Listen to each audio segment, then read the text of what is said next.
اللہ اکبر اللہ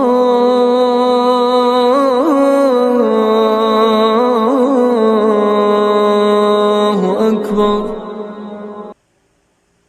السلام علیکم ورحمۃ اللہ وبرکاتہ۔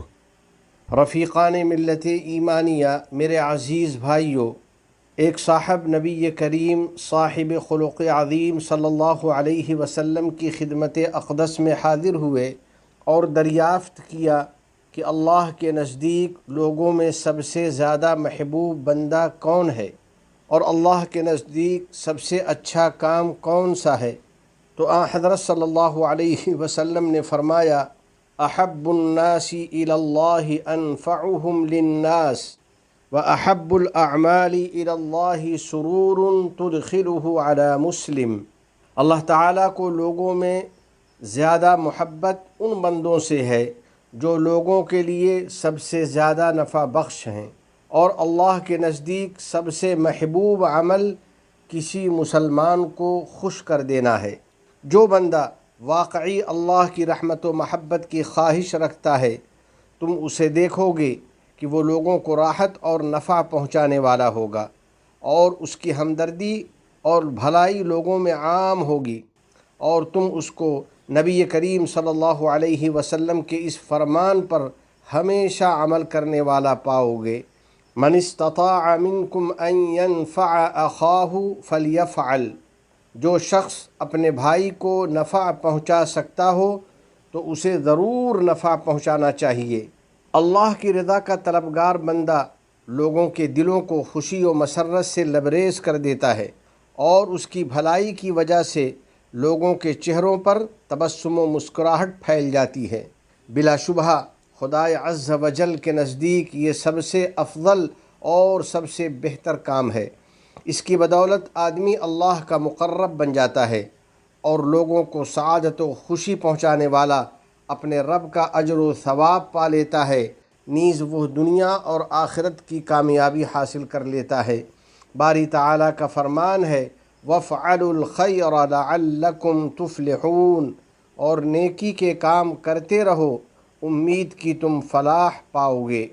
لوگوں کے ساتھ بھلائی اور احسان کرنے والوں، رسول اکرم صلی اللہ علیہ وسلم نے ہمیں ترغیب دی ہے کہ ہم دوسروں کے کام آئیں، ان کی مشکلیں آسان کریں اور ان کی ضرورت پوری کرنے کے لیے بھاگ دوڑ کریں۔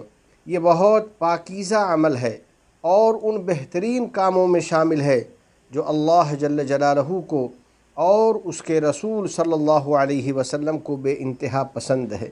چنانچہ نبی اکرم صلی اللہ علیہ وسلم کا ارشاد ہے، لَأَنْ أَمْشِيَ مَعَ أَخِي فِي حَاجَةٍ أَحَبُّ إِلَيَّ مِنْ أَنْ أَعْتَكِفَ فِي هَذَا الْمَسْجِدِ، یعنی مسجد المدینہ شہرا۔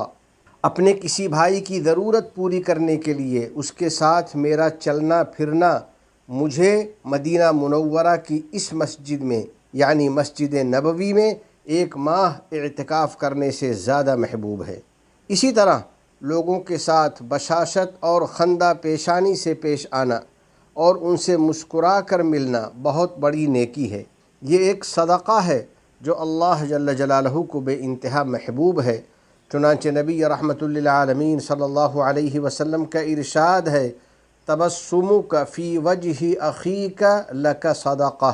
اپنے بھائی کے سامنے تمہارا مسکرانا اور اس سے مسکرا کر ملنا تمہارے لیے صدقہ ہے۔ اسی طرح باری تعالیٰ نے میٹھے بول اور اچھی گفتگو کی تاکید کی ہے جو دلوں کو خوش کر دے، لوگوں کو خیر کی بشارت دے، نیکی کی تلقین کرے، لوگوں کو امید و نیک فالی کی طرف راغب کرے اور روح کو تسکین بخشے۔ باری تعالیٰ نے اس کا حکم دیتے ہوئے فرمایا، وَقُولُوا لِلنَّاسِ حُسْنًا، اور لوگوں سے بات اچھی اور بھلی کیا کرو۔ یا اللہ ہمیں نیکی اور بھلائی کی توفیق دے دے، اور لوگوں کو نفع پہنچانے کی اور اپنے آس پاس کے لوگوں کو خوش رکھنے کی توفیق دے دے۔ نیز ہم سب کو اپنی اور اپنے نبی محمد عربی صلی اللہ علیہ وسلم کی اطاعت کی توفیق عطا فرما دے۔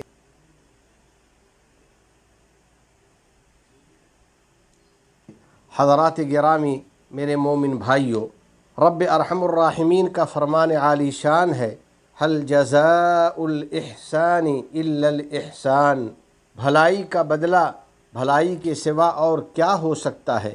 پس جو بندہ لوگوں کے ساتھ ہمدردی اور بھلائی کرتا ہے تو باری تعالیٰ اس کو بہترین بدلہ عطا کرتا ہے، اور جو شخص لوگوں کے دلوں کو خوش کرتا ہے تو رب کریم اس کو خوشی عطا کرتا ہے، اور ایسا بندہ اللہ کے نزدیک محبوب اور لائق تعریف بن جاتا ہے، اور مخلوق کے درمیان اس کی نیک نامی رہتی ہے۔ عربی کا ایک بہترین شعر ہے، وَأَفْضَلُ النَّاسِ مَا بَيْنَ الْوَرَى رَجُلٌ تُقْضَى عَلَى يَدِهِ لِلنَّاسِ حَاجَاتُ لَا تَمْنَعَنَّ يَدَ الْمَعْرُوفِ عَنْ أَحَدٍ مَا دُمْتَ مُقْتَدِرًا فَالسَّعْدُ تَارَاتُ۔ لوگوں کے درمیان سب سے بہتر اور سب سے اچھا وہ آدمی ہے جس کے ہاتھ سے لوگوں کی ضرورتیں پوری ہوں۔ پس جب تک تمہیں قدرت حاصل ہے تم ہرگز کسی سے اپنی بھلائی اور احسان کا ہاتھ نہ روکو، کیونکہ مالداری اور سعادت مندی ہمیشہ نہیں رہتی، اور کسی کے ساتھ بھلائی کرنے کا موقع کبھی کبھی ملتا ہے۔ تو ہمیں اپنے والدین، بیوی، بچوں اور عزیز و اقارب کے ساتھ محبت و شفقت کرنی چاہیے، ان کا دل خوش رکھنے کی کوشش کرنی چاہیے۔ اسی طرح اپنے ارد گرد کے لوگوں، پڑوسیوں، دوستوں، بلکہ تمام لوگوں کے ساتھ بھلائی کرنی چاہیے، اور ان کی خوشی کا سامان فراہم کرنے کی کوشش کرنی چاہیے، اور اپنے بچوں اور بچیوں کے دلوں میں اس پاکیزہ خصلت کو پختہ کرنا چاہیے۔ یقیناً لوگوں کے ساتھ ہمدردی اور بھلائی کرنا امارات کی ثقافت کا حصہ بن چکا ہے، جس کو یہاں کی مدبر حکومت نے اپنے عمل اور اپنی سخاوت سے پختہ کر دیا ہے، تاکہ یہ پاکیزہ کلچر لوگوں کی زندگی کا اسلوب بن جائے اور سب کو خوشی و مسرت حاصل ہو۔ تمام گناہوں، ہر قسم کی خرافات سے ہم کو بچا لے، ہماری اولاد کو ہماری آنکھوں کی ٹھنڈک بنا، ہم پر باران رحمت نازل فرما، ہمارے والدین، عزیز و اقارب اور پوری امت مسلمہ کی مغفرت فرما۔ متحدہ عرب امارات اور عالم اسلام سمیت پوری دنیا کو امن و امان کا گہوارہ بنا، اس ملک کے حکمراں، عوام اور مقیمین کو ہر قسم کے شرور و فتن سے محفوظ فرما۔ وفقنی اللہ و ایاکم لصالح الاعمال، وصلی اللہ علی سیدنا و نبینا و حبیبنا محمد وعلی آلہ وصحبہ اجمعین وعلی من تبعہم بإحسان الی یوم الدین۔ والسلام علیکم ورحمۃ اللہ وبرکاتہ۔